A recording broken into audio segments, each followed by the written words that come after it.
विशेष जब कामना रहती है, विशेष कामना, आज आपका मन कर गया 108 चावल के दाने मेरे को शिव जी को चढ़ाना है,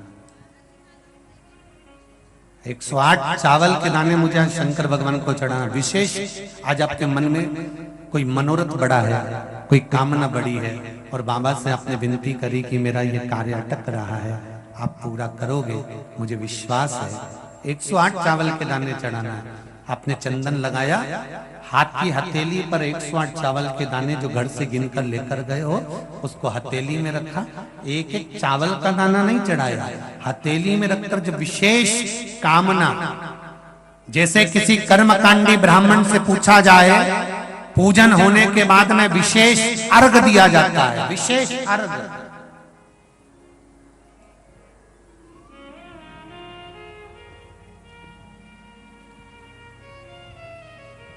उसी तरह विशेष कामना के लिए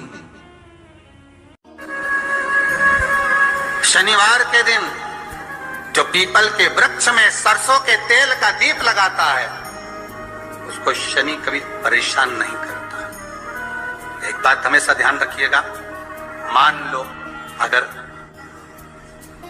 कोई भारी रोग ऐसा शनि महाराज के कारण हो गया हो, अच्छे काम करते करते उल्टे हो रहे हैं, होते हैं किसी किसी के साथ में, विपरीत परिस्थितियां आ जाती है, अच्छा करने जाओ बुरा हो जाता है, अच्छा कर्म करने जाओ बुरा हो जाता है। तो पीपल के वृक्ष की जो छाल होती है, छाल देखिए, पीपल के वृक्ष में जो छाल लगी होती है उस छाल को घिसकर चंदन बनाकर भगवान शंकर का स्नान कराकर, अभिषेक कराकर, पूजन कराने के बाद में पिपलेश्वर महादेव का नाम लेकर, कौन से महादेव?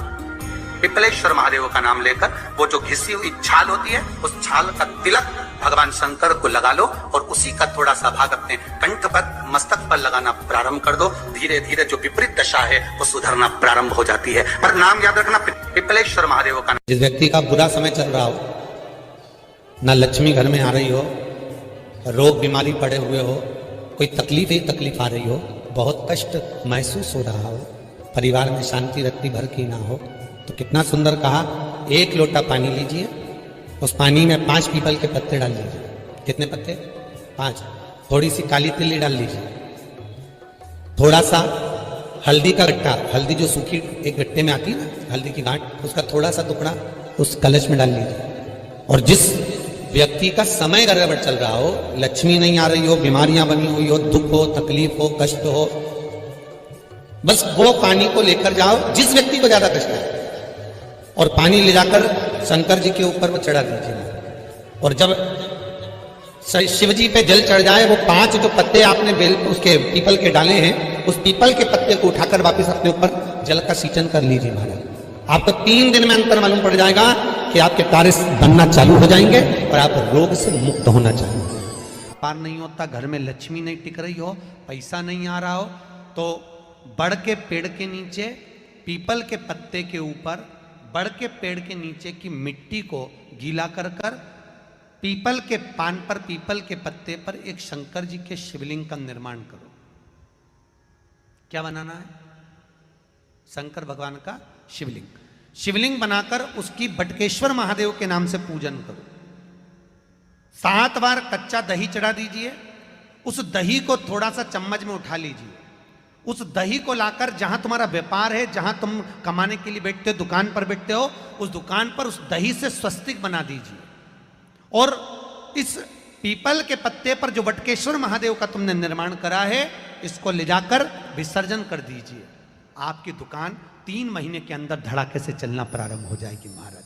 लक्ष्मी की कभी कमी नहीं आएगी। स्कंद पुराण कहती है, जिस व्यक्ति पर कर्जा बहुत ज्यादा मात्रा में हो जाता है और कर्जा चूकता नहीं है, आप बहुत प्रयास कर लिए, करोड़ों रुपए का कर्जा हो गया, यहां से लिया वहां दिया, वहां से उठाया वहां दिया, वहां से उठाया वहां दिया, तो निवेदन है, कभी मौका लगे कर्जा मुक्ति के लिए सारे वृक्षों में अगर कोई श्रेष्ठ वृक्ष माना गया है तो वो बट का वृक्ष माना गया महाराज। इसलिए प्रशासनिक कार्य के लिए, मानसिक टेंशन में, परेशानियों में बटकेश्वर महादेव का स्मरण किया जाता है।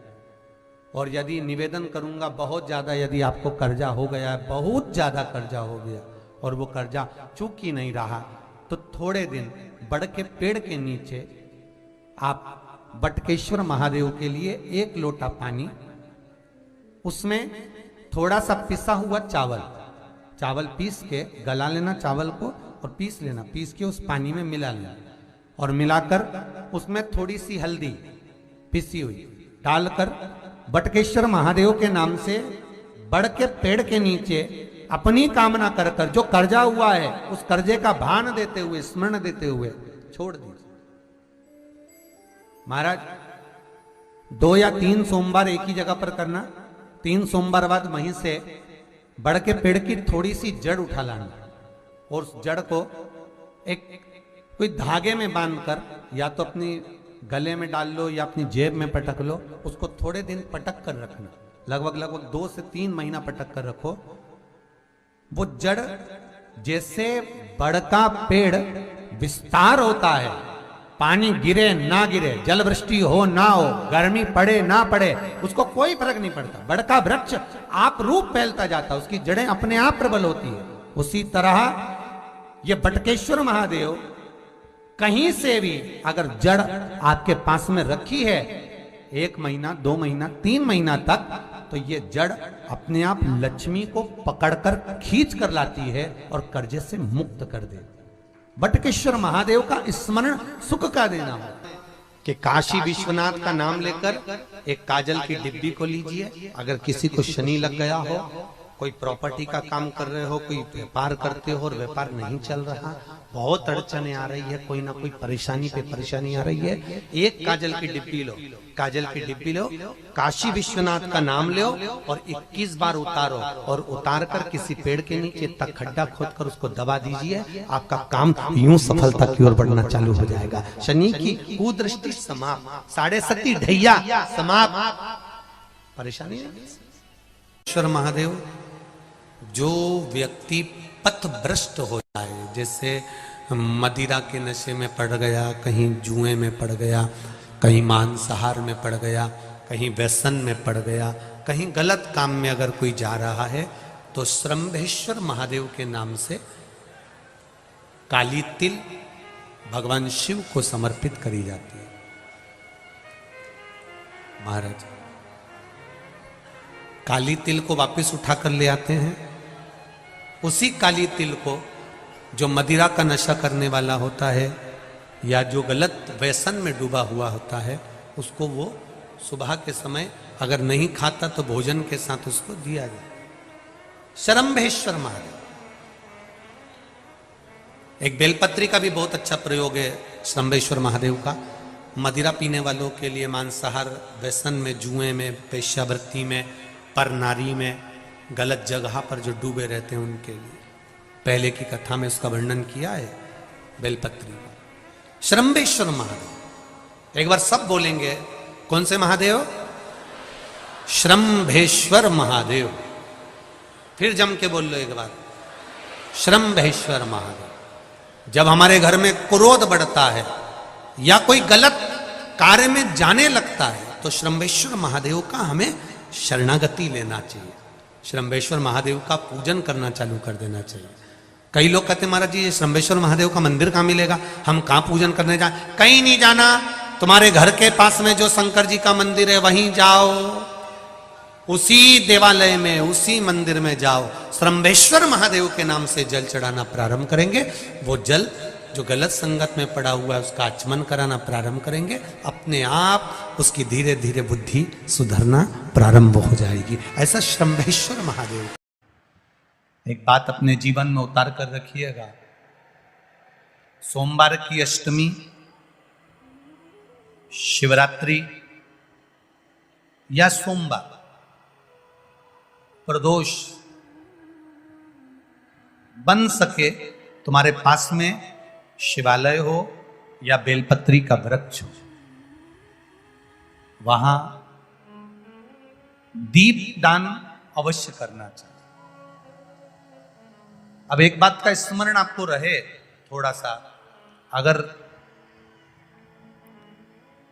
किसी कामना के वश अगर हम दीप लगा रहे हैं या हमारे मन में कोई भाव उत्पन्न है और हम बाबा से कहना चाहते हैं कि बाबा मेरा ये कार्य है आप पूर्ण करिएगा, तो फिर शिव मंदिर में भी लंबी बाती का दीप आप प्रदोष या सोमवार की अष्टमी या सोमवार या आप शिवरात्रि को बाबा से निवेदन कर कर लगा सकते हैं।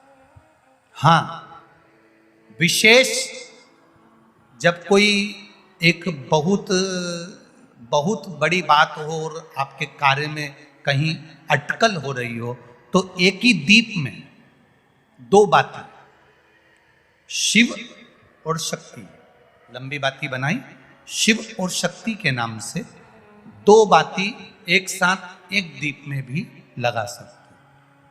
पर कब? जब विशेष कोई आपका कार्य हो और वो अटक रहा हो, विशेष कोई कार्य, और आप बाबा से प्रार्थना कर रहे हो, तो दो बाती का भी प्रयोग आप कर सकते हो।